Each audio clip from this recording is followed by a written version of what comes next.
ใส่ไรใช่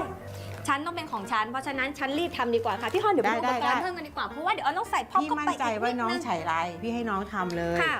ทำเลยแล้วเดี๋ยวพี่ช่วย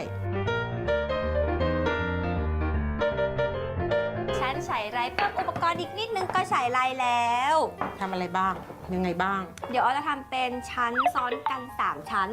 แล้วก็ฟังก์ชันมันน่าจะต้องขยับเขยื่อนได้นิดนึงก็เลยต้องมีล้อค่ะแล้วมันก็ต้องมีความสูงของชั้นก็เลยต้องมีไม้กึ่งกลมค่ะสูงประมาณ15 เซนแค่นี้เองเดี๋ยวชั้นไฉไลแน่นอนเริ่มแรกค่ะนำชั้นมาแต่ว่ากล่องพวกนี้ค่ะพี่ฮอนมันบางมันสังกะสีมันจะแอนเราก็ใช้เทคนิคนิดนึงเสริมไม้เข้าไปข้างใน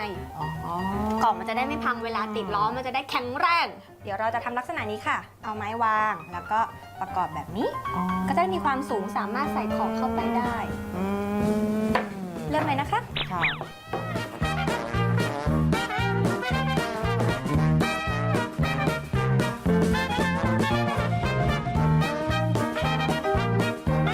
พี่ฮอนแล้วเดี๋ยวเราจะใส่ไปอีกขาหนึ่งค่ะสุดท้ายขาที่4จากนั้นเราจะขึ้นชั้นที่2ค่ะแต่ด้วยที่ตำแหน่งไม้มันจะต้องไม้ใช่ทำแบบนี้ได้เลย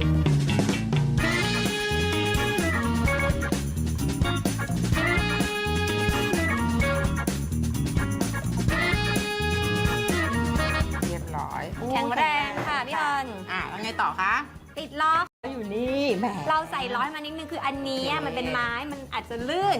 แต่บนวัสดุอย่างอื่นพื้นผิวอย่างอื่นมันอาจจะไม่ลื่นแบบนี้โถนึกว่าน้องอยากให้เลื่อนพี่ก็เลื่อนให้น้องได้ไม่ดีค่ะก็เลยจะเสริมไม้ใช้ไม้อัดอย่างนี้ใช้เศษไม้ค่ะที่เหลืออยู่อะไรก็ได้มาเสริมตัวตรงนี้ค่ะมาติดลักษณะนี้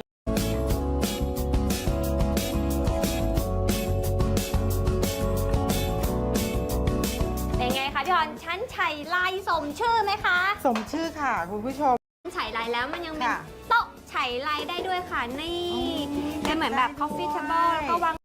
ก็เอาที่พี่ฮอนสบายใจอะค่ะพี่ฮอนก็เอาไปเถอะค่ะถ้าพี่ฮอนสบายใจแต่พี่ฮอนต้องกลับไปกินเพิ่มให้ฮอนเลยสาวหน้าทำโต๊ะทำตู้